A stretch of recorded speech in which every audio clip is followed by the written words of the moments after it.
विद्यालय। और अभी हम बात कर रहे हैं programming concept C and C plus plus PGDCA के सब्जेक्ट्स की बात कर रहे हैं, जिसके अंदर हम पढ़ रहे हैं कि फंक्शन क्या होता है।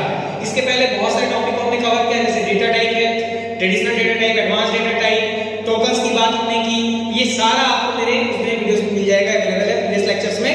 जहां पर कोई भी प्रोग्रामिंग लैंग्वेज की अगर हम बात करते हैं, सिंपली बात करते हैं, तो सबसे पहले आपको जानना पड़ता है टोकन। टोकन एक smallest individual unit of the program होता है, छोटा छोटा इकाई होता है, जैसे keyword, identifier, variable, constant, operator, ये सीखना पड़ता है। इसके बाद डेटा टाइप की अगर हम बात करते हैं, तो किस प्रकार का डेटा होगा जो हम स्लाइस करेंगे, और डेटा को या वैल्यू को किस में स्टोर करेंगे, जिसमें वेरिएबल में हम स्टोर करते हैं। लेकिन एक वेरिएबल किस प्रकार की वैल्यू को होल्ड करता है, इसके लिए हम सबसे पहले डिसाइड करते हैं कि डेटा टाइप क्या होगा हमारा, ठीक है। तो जब हम डेटा टाइप की बात कर रहे हैं, तो हम वहां पर जब किसी एक कार्य को, स्पेसिफिक टास्क को पूरा करना चाहते हैं, तो हम फंक्शन का यूज करते हैं। तो फंक्शन क्या होता है? Function is a small program और module that tells the relationship among the variable और कांस्टेंट। मतलब ऐसा एक मॉड्यूल या छोटा सा प्रोग्राम जो होता है, जो ब्लॉक कंटेंट में होता है, ब्लॉक वाइज स्टेटमेंट को होल्ड करता है, जो किसी एक निश्चित कार्य को संपादित करता है और वेरिएबल या कांस्टेंट्स के बीच में या कंटेंट्स के बीच में संबंधों को दर्शाता है। ये आपका फंक्शन कहलाता है। तो जब हम फंक्शन की बात करते हैं, तो यहाँ पर मुख्य रूप से दो प्रकार के फंक्शन होते हैं। पहला होता है प्री डिफाइंड फंक्शन और दूसरा होता है यूजर डिफाइंड फंक्शन। जब हम प्री डिफाइंड फंक्शन की बात करते हैं, तो इसी को हम लोग क्या बोलते हैं? लाइब्रेरी फंक्शन भी बोलते हैं। कंफ्यूज नहीं होना, यहाँ पर predefined function that means library function ही होता है। तो जब प्री डिफाइंड नाम से पता चला, ऐसे फंक्शन जिसको प्रोग्रामर के द्वारा प्रोग्रामिंग लैंग्वेज निर्माण करने या तैयार करने के दौरान ही निर्धारित कर दिया जाता है, जहां प्रत्येक फंक्शन का एक अर्थ निर्धारित होता है, यानी मीनिंग पहले से प्रीडिफाइंड होती है। जैसे मेन फंक्शन क्या होता है? Mother of all function is called a main function, ठीक है। बिना मेन फंक्शन के सी या C plus plus programming language में हम किसी भी प्रकार के कार्य को संपादित नहीं कर सकते हैं, कोई प्रोग्राम रन नहीं कर सकते। ये मेन फंक्शन होता है। प्रिंटएफ जो होता है, ये एक आउटपुट स्टेटमेंट सी लैंग्वेज का है, यानी जब भी आप कोई कंटेंट डिस्प्ले कराना चाहते हैं, तो आपको प्रिंटएफ का उपयोग करने की आवश्यकता पड़ती है। स्कैनएफ इनपुट स्टेटमेंट होता है सी लैंग्वेज का, जहां पर आप कोई भी कंटेंट को इनपुट देना चाह रहे हैं, मेमोरी में इनिशियलाइज करना चाह रहे हैं, तब आप स्कैनएफ यूज करते हैं। गेटसीएफ ऐसे ही होता है, गेट कैरेक्टर जो फंक्शन होता है, ये क्या करता है? आउटपुट विंडो को होल्ड करके रख देता है ताकि यूजर उसका आउटपुट देख सके। सीएलआरएसआर एक फंक्शन है, क्लियर स्क्रीन फंक्शन कहलाता है। जब भी आप कोई प्रोग्राम रन करते हैं, अगर आप सीएलआरएसआर फंक्शन नहीं यूज करते हैं, तो बैकग्राउंड जो रन विंडो होता है, वहां पर पुराना आउटपुट भी नजर आता है, और उसके बाद जो नया आउटपुट होता है वो भी नजर आने लगता है। इस प्रकार पूरी आउटपुट विंडो जो हमारी फुल हो जाती है बार-बार। तो ऐसी स्थिति से बचने के लिए हम लोग सीएलआरएसआर फंक्शन का इस्तेमाल करते हैं।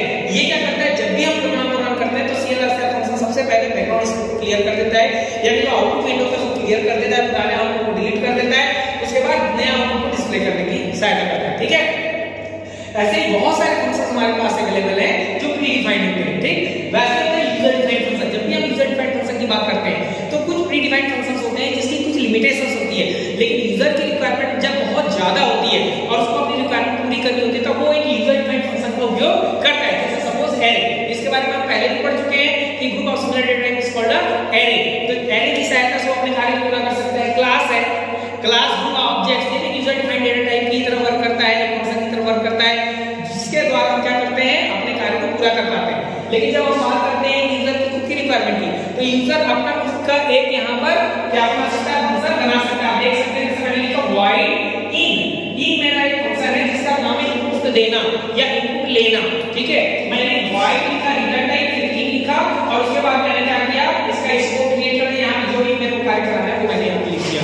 तो ये हमारा क्या होता है? User defined function. अब जब हम फंक्शन की बात कर ही रहे हैं, तो उसका प्रोटोटाइप किस प्रकार से होता है, यानी उसका स्ट्रक्चर कैसा होता है। आप जब एक प्रोग्राम बनाएंगे तो फंक्शन को कैसे डिक्लेयर करेंगे? तो फंक्शन को डिक्लेयर करने के लिए हम इस प्रकार से सिंटैक्स का इस्तेमाल करते हैं। तो सबसे पहले हम लिखते हैं यहाँ पर फंक्शन में सिंटैक्स में रिटर्न टाइप। तो जैसे मैंने भी आपको दिखाया void यहाँ पर ऐसा रिटर्न टाइप इस्तेमाल किया जाता है, यानी जब भी कोई फंक्शन आप बनाएंगे तो उसका एक रिटर्न टाइप होना आवश्यक होता है। उसके बाद हम देखेंगे फंक्शन का नाम। फंक्शन का नाम कुछ भी हो सकता है। सपोज अगर हम बात करते हैं मेन फंक्शन है, इन फंक्शन, आउट फंक्शन है, तो फंक्शन का नाम आपने दिया। इसके बाद होता है पैरेंथेसिस में हम उस बॉडी को क्लियर करते हैं। यहाँ पर पैरेंथेसिस होता है, उसके पैरामीटर को शो करता है। अभी ये फंक्शन नॉन पैरामीटराइज है। जब हम यहाँ पर कोई शब्द लिखते हैं, तो उसका पैरामीटर ऐसा पैरामीटर को वहां पर वर्क करता है। इसके बाद हम उसका स्कोप बनाते हैं, ओपनिंग करने के लिए उसकी बॉडी ओपन करते हैं, जो भी कार्य उससे संबंधित कराना चाहते हैं वो चीज हम यहाँ पर लिख देते हैं, उसके बाद उस बॉडी को क्लोज कर देते हैं। इस प्रकार एक फंक्शन को डिक्लेयर करते हैं। आप एग्जांपल देख सकते हैं, जैसे मैंने आपका void रिटर्न टाइप के तौर पे, फिर मैंने लिखा मेन, ये मदर कॉल फंक्शन है सी लैंग्वेज और सी में, जैसे मैंने आपको बताया, और उसके बाद हमने उसकी बॉडी डिक्लेयर की, और ये हमारा क्या होता है, फंक्शन का प्रोग्राम होता है, यानी फंक्शन का स्ट्रक्चर होता है। ठीक है, अब फंक्शन के बाद मैं आपको एग्जांपल के तौर पर एक प्रोग्राम आपको बताऊं सी लैंग्वेज का, जो फर्स्ट प्रोग्राम भी क्या जाता है। तो जब भी आप सी लैंग्वेज में प्रोग्राम बनाते हैं, तो मैंने इस प्रीवियस लेक्चर में आपको बता दिया एल्गोरिथम क्या होता है। एल्गोरिथम पहले डिजाइन करते हैं, डिजाइन करने के बाद हम प्रोग्राम डेवलप करते हैं। तो जब भी हम प्रोग्राम को स्टार्ट करते हैं सी लैंग्वेज में, तो सबसे पहले हम लिखते हैं हैश इंक्लूड stdio.h। हैश जो होता है, ये क्या होता है, हमारा प्री प्रोसेसर होता है। ठीक है, प्री प्रोसेसर जो होता है वो इसको इंक्लूड करने में मदद करता है, यानी शामिल करने में मदद करता है। किसको, stdio.h। ये एक हेडर फाइल है, एक लाइब्रेरी फंक्शन भी कहलाता है। stdio.h का फुल फॉर्म होता है standard input output dot h। ठीक है, जो भी हमारा इनपुट और आउटपुट फंक्शन हम प्रोग्राम में यूज कर रहे हैं, उसकी प्रॉपर्टी किसके अंदर स्टोर होती है, उसकी प्रॉपर्टी हमारी stdio.h के अंदर में स्टोर होती है। ठीक है, अगर मैं stdio.h नहीं लगाऊंगा तो यहाँ पे फंक्शन काम नहीं करेगा, आपको वहां पर एरर जरूर मिलेगा। ठीक है, इसके बाद होता है हैश इनपुट conio.h। अब दूसरी इंटरफेस इस्तेमाल कर रहे हैं जो होता है conio, console input output dot h, यानी कंसोल पार्ट की एक्टिविटी हो रही है उससे रिलेटेड ये फंक्शंस को होल्ड करता है। जैसे मैंने यहाँ लिखा clear screen, ये बैकग्राउंड स्क्रीन कंसोल पार्ट में वर्क कर रहा है, तो इसकी प्रॉपर्टी कहां होती है, इस conio.h के अंदर होती है। गेट सी है, इसकी प्रॉपर्टी कहां होती है, यहाँ पे कंसोल इनपुट.h के अंदर होती है।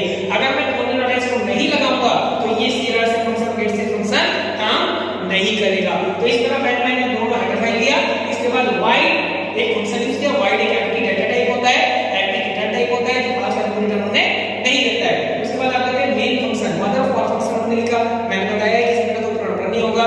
उसकी बॉडी ओपन किया, clr का क्लियर स्क्रीन के लिए बैकग्राउंड स्क्रीन क्लियर करेगा। प्रिंट आउट मैंने यहां पर जो लिखा है, ये फंक्शन क्या होता है, आउटपुट स्टेटमेंट होता है सी लैंग्वेज का। इसमें हमने लिखा हेलो।